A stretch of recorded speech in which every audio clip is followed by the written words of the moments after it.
হুগলির সাংসদ রচনা ব্যানার্জি এবং মন্ত্রী ইন্দ্রনীল সেন চন্দননগর পৌর কর্পোরেশনের ৩১ নম্বর ওয়ার্ডের তৃণমূল কংগ্রেস কমিটি দ্বারা পরিচালিত ২ দিনব্যাপী অনুষ্ঠানে উপস্থিত ছিলেন।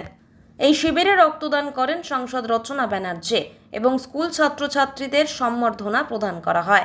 এই অনুষ্ঠানে উপস্থিত ছিলেন mayor Ram Chakraborty, deputy mayor Munna Agarwal, MIC Shubhajit Shaw সহ অন্যান্য কাউন্সিলর ও গণ্যমান্য ব্যক্তিরা।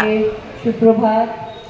আজকে সকালের দিন খুব ভালো শুরু হয়েছে আপনাদের এখানে। এর আগে অনেকবার এসেছি চন্দননগরে, কিন্তু সাংসদ হওয়ার পরে আজকে প্রথমবার এখানে আসলাম এবং একটি এত সুন্দর কাজে আসলাম। সব থেকে বড় কথা, কৃতি ছাত্রছাত্রীদের সম্বর্ধনা দেওয়া হচ্ছে এবং তার মধ্যে 9 জন আমাদের এখানে চন্দননগর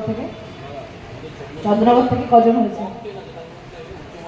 হ্যাঁ, সেটাই বলছি, 9 জন মেয়েরা এগিয়ে রয়েছে। এটার জন্য একটা জোরে হাততালি পাওয়া উচিত। Very good. যে স্নেহা যে প্রথম হয়েছে, সে আমাদের চন্দননগরের থেকে বিলং করে, সেই জন্য স্নেহার জন্য আমার অনেক শুভেচ্ছা, অনেক অনেক ভালোবাসা। এবং আমি আপনাদের কাছে আজকে এখানে আসতে পেরেছি রক্তদান শিবিরে, সেই জন্য আমি ভীষণ খুশি এবং গর্ব অনুভব করছি। আজকে ইন্দ্রনীলদা আছেন আপনাদের সাথে, আমাদের মন্ত্রী তথা আমাদের এমএলএ, এবং আমাদের সাথে আমাদের মেয়র সাহেব আছেন, অমিতদা আছেন, মুন্না ভাই আছেন। এখন আমি আপনাদের কাছে রয়েছি।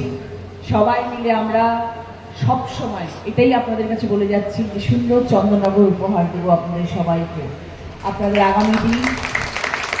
আগামী দিনে যাতে কখনো কারোর কোনো রকম অসুবিধা না হয়, তার জন্য আমরা সব সময় মুখিয়ে থাকবো এবং চেষ্টা করব সাধারণ মানুষ, চন্দননগরের মানুষ যেন সব সময় ভালো থাকে, কোনো রকম অসুবিধার মধ্যে যাতে তারা না পড়ে।